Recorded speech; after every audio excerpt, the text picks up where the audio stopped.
Before we begin, there are some seats right in there, and there are some seats in this area, and some more over here. If everyone would like to take a seat. We have an exciting and a full agenda today, so we will begin, and people who come a little bit late, just find a chair and join us. My name is Bob Cruz. I was asked to MC this afternoon's important meeting, and I'd like to begin by first recognizing and applauding the work of the Canadian Palestinian Family Association, particularly the youth of it, who put a big effort into ensuring an attendance here today and ensuring everything that goes well, ensuring for us that everything goes well, and also facilitating Dr. Finkelstein's arrival here. This meeting may well mark in Windsor an important point, a point at which the community at large and those who've been critically and constantly paying attention to events in the Middle East, particularly the plight of the Palestinians, who were particularly alarmed at the events in December of 2008 with the brutal assault on Gaza, and who watched with increasing rage the events of the assault on the flotilla, the peace flotilla, attempting to break and end the siege of Gaza. And tonight we have a brief opening comments by our friend James Winter. Dr. Winter is employed and teaches at the University of Windsor in the Communications Department, and he's going to make some comments on the sleight of hand that takes place, which equates opposition to Israel, to aggression, to racism and apartheid, with what they call anti-Semitism, and which is then linked to Hitlerite-type racism of World War II. And first we want to invite Jim to make some opening remarks, and after that I'll introduce tonight's speaker. After the speaker, after Dr. Finkelstein presents, there will be question and answer, and there will be a wireless mic there. Anyone who wants to ask a question should just line up behind the mic. And if your question involves brief giving of your own opinion, that's fine, but this is not we don't have the setup for long extended speeches. Any questions should be principled from the standpoint of no personal attacks, and as your MC, I'll try and uphold that spirit. It's my pleasure first to introduce Dr. Winter from the University of Windsor, who's going to speak on the subject I just mentioned.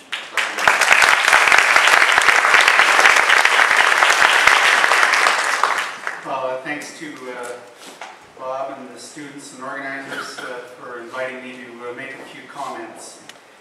When I was a teenager in the 1960s, I read Chaim Potuk's book, The Chosen, and I began a lifelong admiration of Jews. I wanted to study the Talmud, but I didn't. I always had Jewish friends from grade school to graduate school and, of course, currently. And I was an admirer of Israel as well. It was easy to admire the powerful country that crushed its enemies. Today I still have many Jewish friends, whom I won't name. I'd still like to study the Talmud, and perhaps one day I will. I admire many Jewish people, but I don't approve of many actions taken by the State of Israel.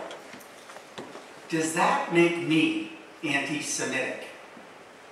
Well, let's begin with what is anti-Semitism. The word means a prejudice against or hatred of Jews in the dictionary. The Holocaust, the state-sponsored persecution and murder of European Jews by Nazi Germany and its collaborators between 1933 and 1945, is history's most extreme example of anti-Semitism. In 1879, though, the German journalist Wilhelm Marr originated the term anti-Semitism, denoting, I should say, not only hatred of Jews, but also hatred of various liberal, cosmopolitan, and international trends of the 18th and 19th centuries, which had been associated with Jews. The trends under attack included equal civil rights, constitutional democracy, socialism, and pacifism. So originally, anti-Semitism meant what I would call, in some respects, being anti-progressive. Well, I don't think that I qualify as anti-Semitic using either the original meaning or the current one. It's important to draw a distinction between someone who criticizes some policies of the State of Israel with someone who is bigoted against Jews. If Israeli state policies are imperialistic, as they have been, then someone who opposes them is more accurately described as anti-imperialist. I'm reminded of times in the past where I've criticized U.S. foreign policies, and occasionally students in my class have suggested that I'm anti-American. My answer to that is that I'm partly of Irish descent, and so I'm actually anti-British. Unfortunately, I'm also partly British, so I'm having a hell of an internal struggle. Dismissing someone's arguments by simply labeling them as anti-American or anti-Semitic is like saying that they are conspiracy theorists, and so that they can be readily dismissed out of hand without taking into account what it is that they've been arguing, the soundness of their arguments, the substance of their arguments. This is what really matters. Norman Finkelstein has drawn this analogy, and I think it's a good one. Take the example of the American Holocaust, the extermination of maybe 100 million Native peoples in the Western Hemisphere. Their own violent response to these murders by natives isn't anti-Americanism or being anti-Christian. It's the response to the oppressor by the oppressed, just as some Muslims have reacted to oppression by the U.S. and its collaborators.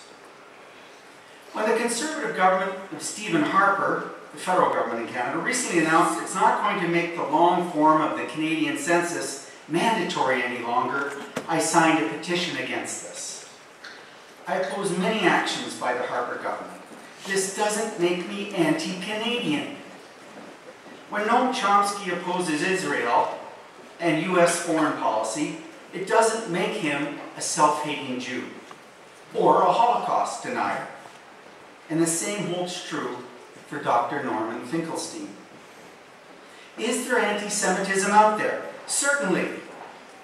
But a lot more is said about it than is actually done, I think. But Chomsky, whom I respect as an astute observer, says that he doesn't think anti-Semitism is any more prevalent, and I'm quoting, than anti-Irishism or anti-Italianism. It's on a par, he says, with other kinds of prejudice of all sorts. Why? Says Chomsky, because the Jewish community is now a substantial part of the dominant privileged elite groups in every part of society. They're very influential in the ideological system, with lots of writers and editors, and this has an effect. Additionally, as Dr. Finkelstein has pointed out, Nazi-style anti-Semitism still exists in our societies, but it's not in the mainstream. It's partly kept out because of what is called, in some circles, political correctness. Well, why do we need to talk about these things? Aren't they self-evident? To my knowledge, there are two events this spring. One of them was Eve Engler's trip to Windsor in March. Now, Eve Engler, for those of you who don't know, is the author most recently of Canada and Israel Building Apartheid. In fact, I see there's a copy of the book up here on the table. So, Eve was doing a cross-Canada tour, and he contacted me, and I said, myself and others in Windsor, we'd love to sponsor a talk on your part. And as I've done about 50 times over the last 30 years or so, I asked my department, the Department of Communication,